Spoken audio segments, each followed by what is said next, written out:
ES Audio. Before the year 2006, direct-to-consumer genetics testing wasn't something that many of us would have ever even thought of, never mind used. Cut to today, however, millions of people worldwide have taken at-home tests and the industry is now worth billions. And there was one company in particular that was at the forefront of this new idea, 23andMe. I was investing in healthcare companies and I was working in the investment business for about 10 years. And I became increasingly more and more unhappy and frustrated with the world I was investing in. And mostly because I felt like the healthcare world and the biotech world as it wasn't really investing in me being healthier. From the Evening Standard, I'm Rochelle Travers, and this is How to Be a CEO with Anne Wojcicki, co-founder and CEO of 23andMe. And so I became increasingly more frustrated, and I wanted to do something where I felt like you could really, change that course, like do something again that was going to have a long-term, benefit for individuals. To put it mildly, Anne is a big deal, pioneering in her field, a well-earned spot on the Forbes Power Women list, and according to reports, a billionaire. On paper, at least. 23andMe was the first company to begin offering autosomal DNA testing for ancestry, which many companies now use globally. Their tests also provide personalised health insights for individuals. Anne co-founded the company 16 years ago with Linda Avey and Paul Cusenza. All three were united in the aim of using genetic information for good and for giving people direct access to their medical data. I was at a conference, the TED conference, and I had two colleagues that I had known from the research space and ran to them and talked about the idea of how you could really leverage genetic information to make a difference. And they were focused on actually, enabling individuals to potentially learn about their ancestry. And we had sort of this moment of everyone coming together and kind of realizing we could create a crowdsourced platform where people are going to learn about their genome and then also be able to opt in and contribute to research. And so if there wasn't a specific aha moment, it was probably right then where we realized like we could all team up and create something. And I think one thing I always think about for entrepreneurs is that finding partners and finding other co-founders in those early days is, for me at least, it was really key because there's so much to do in those early days. It's almost overwhelming about what you yourself can handle. And so having two co-founders was really incredibly helpful for getting the ideas off the ground. But I think there was sort of the slow roll of, being really frustrated with the entire industry. And then when I met people who, frankly brought other skill sets and had, overlapping ideas, but in different ways, there was sort of an explosion of like, wow, we could actually really do this. And we're all going to bring something unique and valuable to the table, and we'll be able to get this off the ground. You're known for investing in lots of startups. Does that come from a desire to help fellow entrepreneurs or a want to be involved in something else cutting edge right from the start? I want to be able to leverage, again, the fact that I have the capital to take on a higher level of risk, and I'm more known, so I have the ability to use my name to support individuals. And I want to use both of those to support individuals who might not otherwise, have access to capital or have access to connections. And so whether I'm supporting, minority CEOs or women CEOs or ideas that are higher risk, that's where I want to put more of my capital and my energy. So it's, for me, it's not just about, I love investing as well when there's again, a high flying company with a lot of return potential, but I feel like my responsibility with my investments is really about trying to support the ideas that might otherwise fall through the cracks. And how do you even start when it comes to getting such a revolutionary idea set into motion? It is hard. I think back to those early days, like you start with nothing and you have to create. So we had a first office in an apartment, an empty apartment. And, there was a lot of that first 9 months or so of almost just experimenting, like seeing, does this even work? One of the earliest things for us to figure out is like, does it work? Like, can I actually get a genetic test Can I spit in the tube, extract the DNA, and then do I actually, like, are the results meaningful? Like, does it work? And I remember the first time where there was sort of 5 or 6 of us and sitting on the floor looking at the screen and saw, it was a mother and a daughter genome, and saw like, wow, like we can tell, like, you have the daughter has half the mom's DNA. Like, it was mind blowing. Like, wow, this actually really works. And that was one of the first moments where I think we realized that, this could be a product, and that scientifically it is working, and, you have the right kind of quality. Like, we can keep building from here. So every step of the way, you're kind of keep thinking about, is this actually going to work? Many people know tech, and especially biotech, are still to this day male-dominated fields. What was it like back at the start of your journey? I get the gender question a lot, and I have to say it doesn't, I worked with men. I worked in, a pretty much male dominated industry. And, I had one office where, there was, like 99% men and me. So it was, in some ways, like it was just the norm. Like, it was nothing, I don't know. It was always the outlier. So it didn't, it wasn't anything different. So, I've always kind of not focused on the obstacles, but really what was the opportunity. And for me, what it was is like, we were able to sort of see this opportunity that you could empower individuals, and you could take something that was, obviously a cutting edge technology and, deep in science, and we're going to popularize this and make this accessible to everybody. So, it's, in some ways, like, there's always challenges, and there's moments every so often, there's moments where you're like, wow, like, I'm really, I'm the outsider, or like, being in a male dominated world will have, will rear its head. But, for the most part, when I focus on the opportunities, and I focus on, the potential, and keep pushing forward. So it's, and I've also been really lucky that I've had other women, including people like my sister, who have been in positions of leadership and help, push me forward. So I think having, other women around to encourage is incredibly helpful. And it's one of the things I think about a lot now, is that it's my responsibility to give back and to support other women to be in positions of leadership. You mentioned your sister there. Success seems to quite literally be in your blood. Your parents are brilliant academics, and your older sisters are at the top of their respective fields too. Janet Wojcicki is an anthropologist and epidemiologist, and Susan Wojcicki is the CEO of YouTube. What's it like to have such an impressive family as a sounding board? It's great. I can't say enough good things. I mean, look, I'm super lucky because I live with one sister, and I'm next door or I'm nearby the other. And I have, I have a very supportive family, and that gives me a lot of very real-time feedback. They love to give me radical feedback.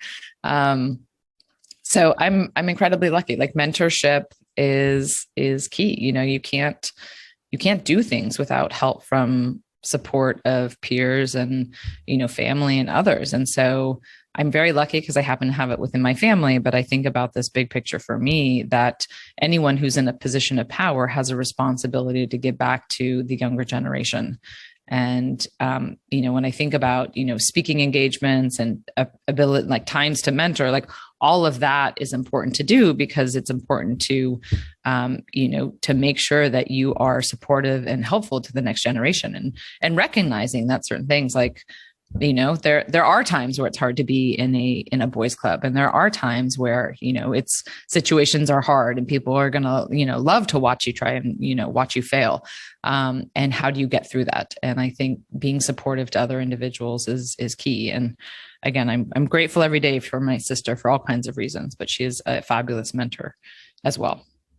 Instant feedback is something you advocate and have spoken about being key when it comes to running your company, even if it means encouraging your own employees, quite often women, to stand up for themselves and negotiate higher pay when they should. Why was creating an environment like that so important for you?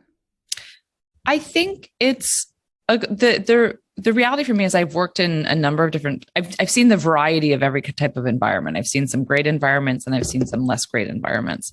And it was really key to me to create a kind of company where people could be there for a long time and feel like we supported them for a long time. And at the heart of genetics is diversity.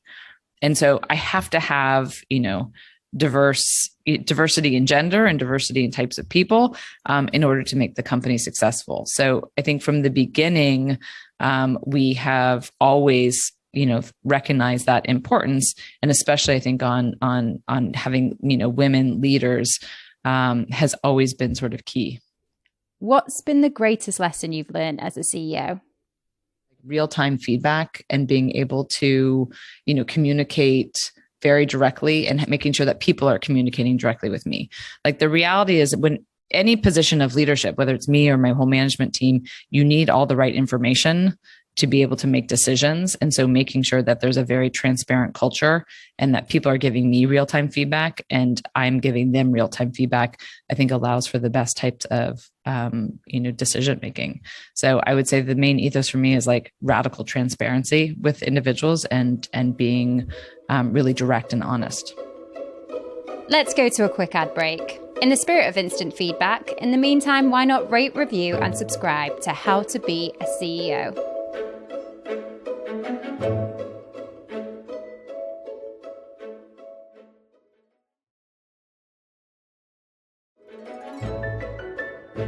Have you ever had a moment where you've actually sat back and took stock of just what you've achieved?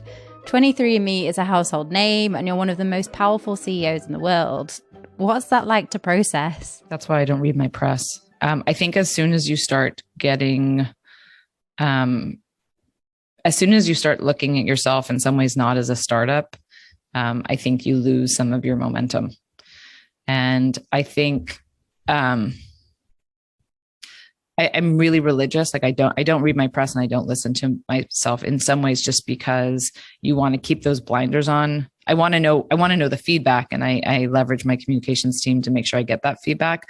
But I think it's really important for you to always sort of maintain that kind of scrappy, Jeff Bezos will always say it's day one.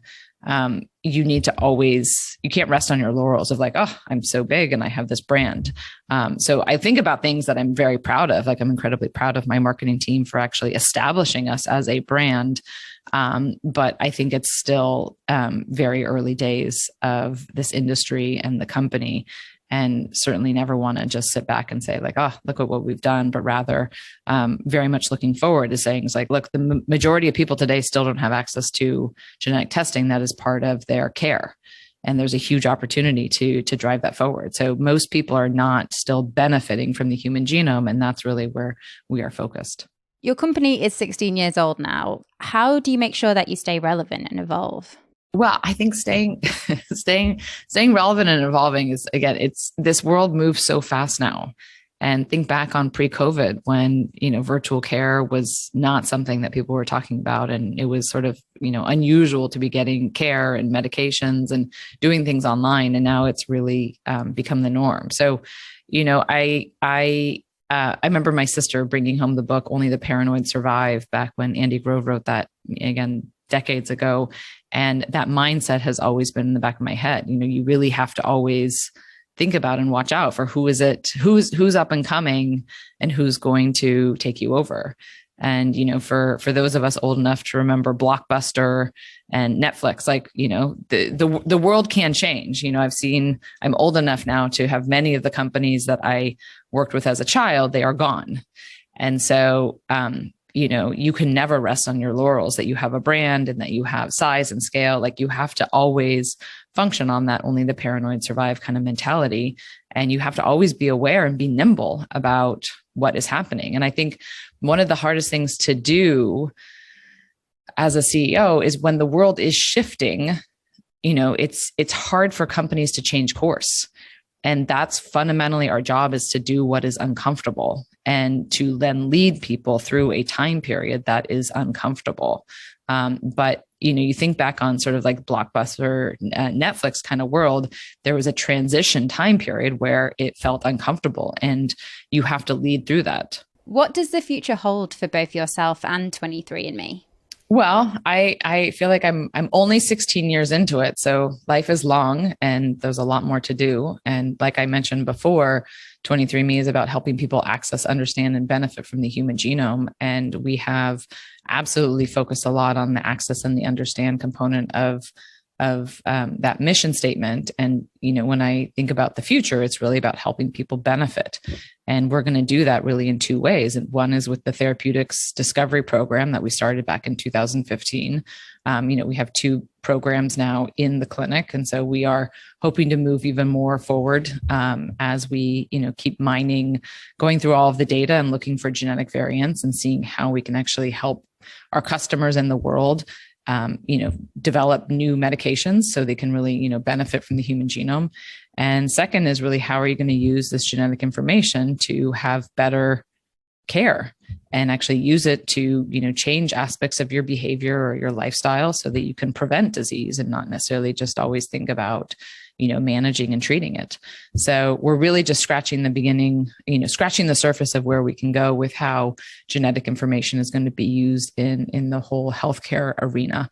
And I think it's really exciting for individuals because you'll truly one day be able to have personalized, customized, care for you.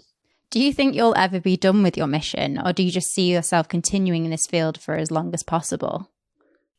I don't imagine that I would. Hopefully I'm still young, but I don't imagine, like, why would you ever retire? I love what I do. Like, I absolutely love it. So I'm always, when you find people who are better than you at certain areas, you step aside and you let them run. And so, for instance, on Therapeutics, I have a phenomenal, incredibly experienced team. So I love pushing them, but they run their operations. Like, Therapeutics is amazing. Consumer, I look at my team, like my head of marketing is amazing, like can run on all of these areas. So I enjoy what I do. I absolutely love it. I feel like I am a very dedicated advocate for the rights of individuals in healthcare, and healthcare is a beast of a problem. And people don't realize that they're, they don't realize all the things, like what happens with their data. They don't realize what happens with, how to get care, how to move from one physician to another. I am fiercely interested. I'm fiercely, advocating for individuals to be more and more in charge of themselves and to pioneer a different kind of world, and one that is more about the individuals being able to have, transparency and choice about their kind of care. And I think ultimately you're going to have a world where people can really have, a much better kind of healthcare experience. And finally, what's your advice to anyone wanting to be like you and become a CEO? I think there's nothing more fun than starting a company. And I never think about being a CEO just because you want to be a CEO. Like, I think about what's fun about entrepreneurship is that you're solving a problem. And so if you can see a problem that no one else can see, and you have a solution for it, like, it's super fun to solve a problem. Like, it's just, I look around the whole world. I mean, even really, really small things. Like, I was trying to figure out how you get soup out of a jar that's frozen the other day. And someone emailed, they're like, oh, there's like a solution that was on Shark Tank. Like, that's super fun. Like, it's fun to see like everyday kind of problems and come up with a solution. And the beauty of the world is that we all see different types of problems. And my focus, like my passion ever since I was little, was really always about healthcare and how you can be healthier. And I was fascinated as a child by genes and environment. Like, what do you mean you have genes and there's an environment that you can change? So let me figure out how I can optimize how I live so I can live the optimal, healthy life. And that's just always fascinated me. But I have great appreciation for other people who, care about, food inventions or, technology inventions or, new ways, again, the Kindle, like all these things that are just so interesting, and other people bring that to light. So for anybody who wants to be an entrepreneur, look around the world and see what are the problems that you are uniquely seeing. And then you figure out the solution for that. And it's just it's incredibly fun to go on that journey. That was Anne Wojcicki, co-founder and CEO of 23andMe. For more business news, interviews, and analysis, check out the Evening Standard newspaper or go to standard.co.uk/business. New episodes of How to Be a CEO drop first thing every Monday morning. We'll see you next time.